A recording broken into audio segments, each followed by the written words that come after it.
चलिए बड़ी खबर आपको बता दें किस तरीके से पदकवीरों का देश में स्वागत चल रहा है। जश्न अभी भी थमा नहीं है, अभी भी लगातार लोगों को बधाइयों का संदेश मिल रहा है। हमारे साथ रवि दहिया सीधा जुड़ गए हैं न्यूज नेशन पर एक्सक्लूसिव। आइए जानते हैं उनसे कि अब उनके क्या है फ्यूचर प्लान।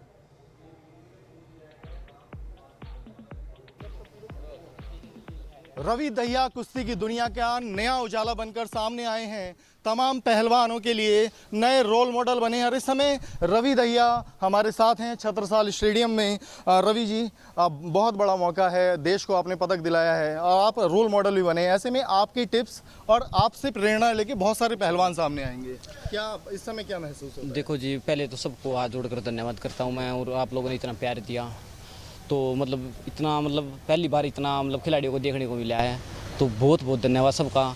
और मैं ये कहना चाहूँगा कि जो भी है सब बहुत आगे बढ़े और देश हमारा आगे बढ़े और अगले ओलंपिक्स में हम बहुत अच्छा करें। रवि, कल सम्मान समारोह था अशोका होटल में, आपके चेहरे पे एक हमने मलाल देखा, क्या ये तपिश अब सोना पिघला सकती है?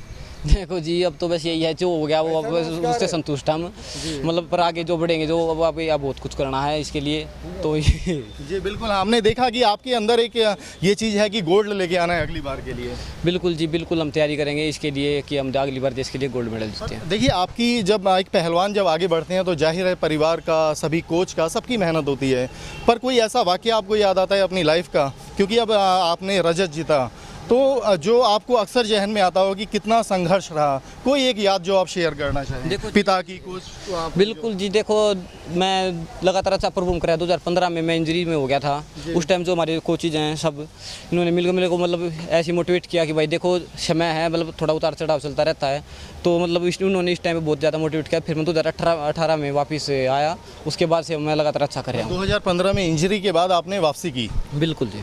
रवि जी, ये बहुत इंपॉर्टेंट बात है क्योंकि बहुत सारे पहलवान इंजरी की वजह से उनका कैरियर ख़राब हो जाता है, तो उसके लिए कोई आप सलाह देना चाहेंगे? क्योंकि कोशिश हज़ारों लड़के करते हैं, पहलवान करते हैं, कोई रवि दहिया या बजरंग पूनिया बनकर निकलता है, बहुत सारे लोग इंजरी की वजह से रह जाते हैं। कोई ऐसा सुझाव जिससे कुश्ती की जो दुनिया है या खेल है वो आगे बढ़े?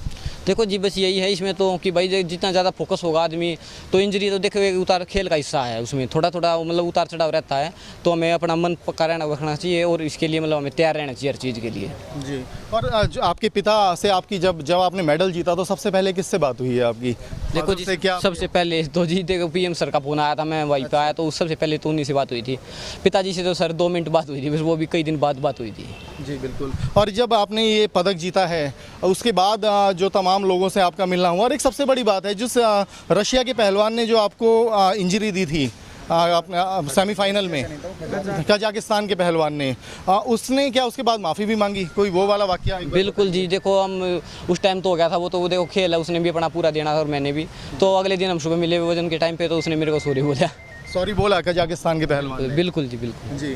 तो रवि, अब एक आखिरी सवाल है, क्योंकि हम भी अखाड़ों से जुड़े रहे, हमने देखा कि अखाड़ों में बच्चे बहुत मेहनत करते हैं, जो बच्चे मेहनत करते हैं साधारण परिवारों से, गरीब परिवारों से होते हैं, उनके लिए जो उतनी सुविधाएं नहीं होती हैं, ना डाइट होती है, ना उस तरह का प्रशिक्षण मिल पाता है, क्योंकि आपने एक मुकाम हासिल किया है। कोई ऐसी बात जिससे नए युवाओं को प्रेरणा मिले और उनको सरकार से या अलग अलग संस्थानों से सपोर्ट मिले, कोई ऐसी बात जो आपके जहन में आती है? बिल्कुल, देखो जी, ग्राउंड सपोर्ट पे हमारा अभी जो मिनिस्ट्री है वो काफ़ी काम करना शुरू कर दिया उन्होंने फिलहाल, क्योंकि देखो हमारी फेडरेशन है तो सब जूनियर से ही सपोर्ट करते शुरू कर दिया अभी उन्होंने, और ये कि देखो खिलाड़ी है, थोड़ा बहुत तो सहन करना पड़ता है, इतना तो हार्ड वर्क है, तो बस यही कहना चाहूँगा मैं कि अच्छी मेहनत करे और टारगेट बना के मेहनत करे और देश के लिए मेडल जीते। शुक्रिया हमसे बात करने के लिए। हमारे साथ उनके कोच भी हैं जिन्होंने उनके साथ लगातार मेहनत की, रवि दहिया के साथ मेहनत की। आप हमारे साथ ये अलग अलग कोच हैं, एक बार इनसे बात करते हैं। परवीन जी हैं, नेशनल कोच हैं। परवीन जी, क्या इस मौके पे आप कहना चाहेंगे?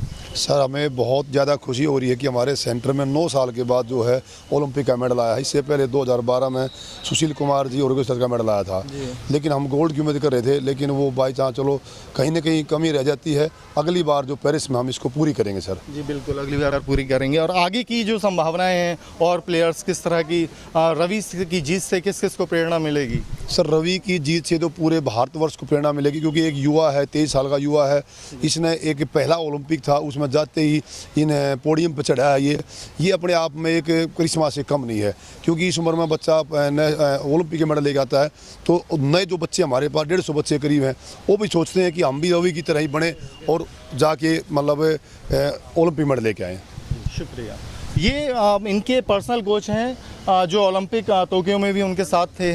आपने रवि के साथ बहुत वक्त बिताया और जब रवि ने ये मुकाम हासिल किया है तो आपकी कुछ यादें होंगी, कितनी मेहनत करते देखा है, कुछ चीज़ें हमारे दर्शकों के साथ शेयर करिएगा। क्या नाम है आपका?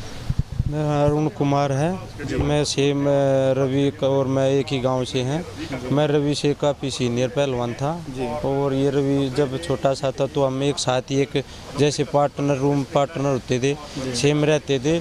बहुत बच्चा था तब तो हमें पता भी नहीं था ये है, पर एक टाइम ऐसा कुछ रवि की अचीवमेंट नहीं बन पा रही थी, थोड़ा घर 2015 का समय बताया उन्होंने। नहीं, एक स्टार्ट था 2007 से 11 तक।